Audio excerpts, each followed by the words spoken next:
Falling cat. I remember as a child watching a cat leaping playfully from one window ledge to another on the fourth story of a building above a stone pavement. She slipped and fell. I was terrified. A drop of that distance would have killed a man, but the cat jumped right up, seemed a bit disconcerted, and ran away as though frightened. She had landed on her feet. The cat is able, when she falls, to turn in the air and land squarely on her feet. She has been photographed during the process, and investigators have studied not only the mechanics of the reflex, but also the extent of her ability and the sense organs on which it probably depends. The rotation in the air will occur to one side or the other, depending upon the animal's initial position. If she is held with her back down, her legs inclining to the right, she will turn to that side. If the legs originally point more to the left, the rotation will be in that direction. Motion pictures show that the animal first contracts her forelegs and then turns her forepart around. This makes the hind part turn in the opposite direction, but to a less extent. Then she contracts her hind legs, extends the forelegs, and gives the hind part a turn. This turns the forelegs a little again in the opposite direction, but again slightly. The cat can turn herself through any angle by continuing contractions of this kind. Some cats were held by an investigator in a horizontal position with their backs to the floor, then dropped from varying distances on a soft bed of straw. The bed of straw was provided by a thoughtful experimenter who was not certain of his subject's prowess. The cats invariably made the rotation as soon as support was removed. All were able to turn perfectly, even when the distance of the fall was only 1 foot. Some were able to turn in 6 inches. Even when unable to see, the cats' reactions were about as perfect and as quick, though their landing on the straw was not so accurate, for they were ignorant as to the height of the fall. Even when the organs within the ear, the semicircular canals, which give both man and animals a perception of the rotation of their bodies, were not functioning, the cats were still capable of turning. Only when sensations from both eyesight and the sense of equilibrium were cut off were they unable to react.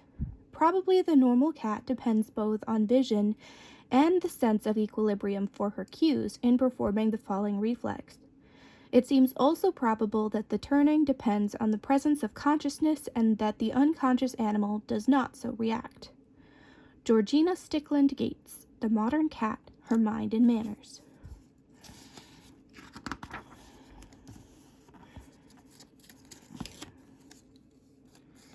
A cat named Sloopy. For a while, the only earth that Sloopy knew was in her sandbox. 2 rooms on 55th Street were her domain. Every night she'd sit in the window, among the avocado plants, waiting for me to come home, my arms full of canned liver and love. We'd talk into the night then, contented but missing something. She, the earth she never knew, me, the hills I ran while growing bent. Sloopy should have been a cowboy's cat, with prairies to run, not linoleum, and real live catnip mice. No one to depend on but herself. I never told her, but in my mind, I was a midnight cowboy even then, riding my imaginary horse down 42nd Street, going off with strangers to live an hour-long cowboy's life, but always coming home to Sloopy, who loved me best. Rod McKuen, Listen to the Warm.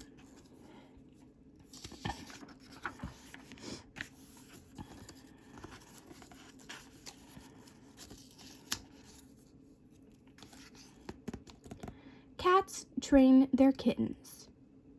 Cats train their kittens just how to fend for themselves and then throw them out. Louise, Lessin, Cats and Their People in Haiku.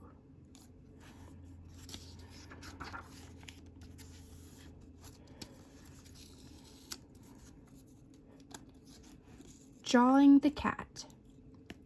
Makes a platform for himself, 4 paws bent under his chest, slot eyes shut in a corniced head, haunches high like a wing chair, hind legs parallel, a sled.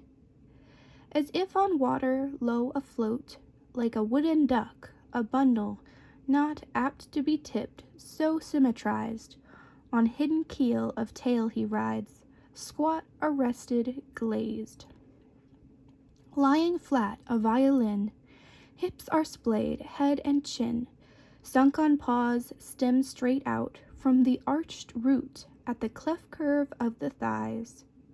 Wakes, the head rises, claws sprawl, wires go taut, make a wicket of his spine. He humps erect with scimitar yawn of hooks and needles porcupine. Sits solid as a doorstop, tail encircled, tip laid on his toes, ear tabs stiff, gooseberry eyes, full unblinking, sourly wise. In outline, a demijohn with a pewter look. Swivels, bends a muscled neck, petal of tulip tongue slicks the brush point of his tail to black, then smooths each glossy epaulette with assiduous sponge. Whistle him into a canter, into the kitchen, tail hooked aside, ears at the ready, elegant copy of carousel pony, eyes bright as money. May Swenson, half sun, half asleep.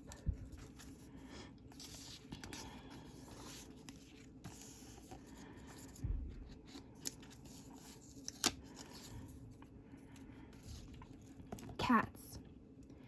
Cats sleep anywhere. Any table, any chair, top of piano, window ledge, in the middle, on the edge, open drawer, empty shoe, anybody's lap will do. Fitted in a cardboard box, in the cupboard with your frocks, anywhere they don't care. Cats sleep anywhere. Eleanor Farjeon, The Children's Bells.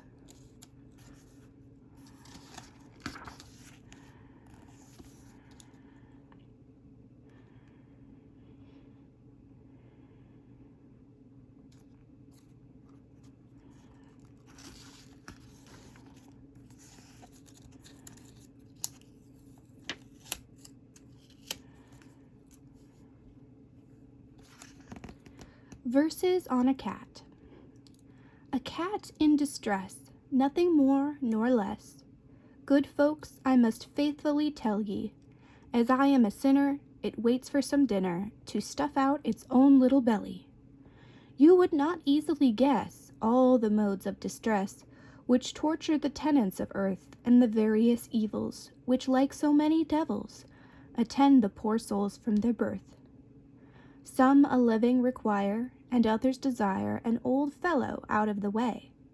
And which is the best, I leave to be guessed, for I cannot pretend to say.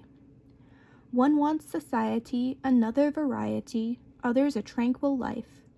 Some want food, others as good only want a wife. But this poor little cat only wanted a rat to stuff out its own little maw, and it were as good some people had such food to make them hold their jaw. Percy, Bysshe, Shelly.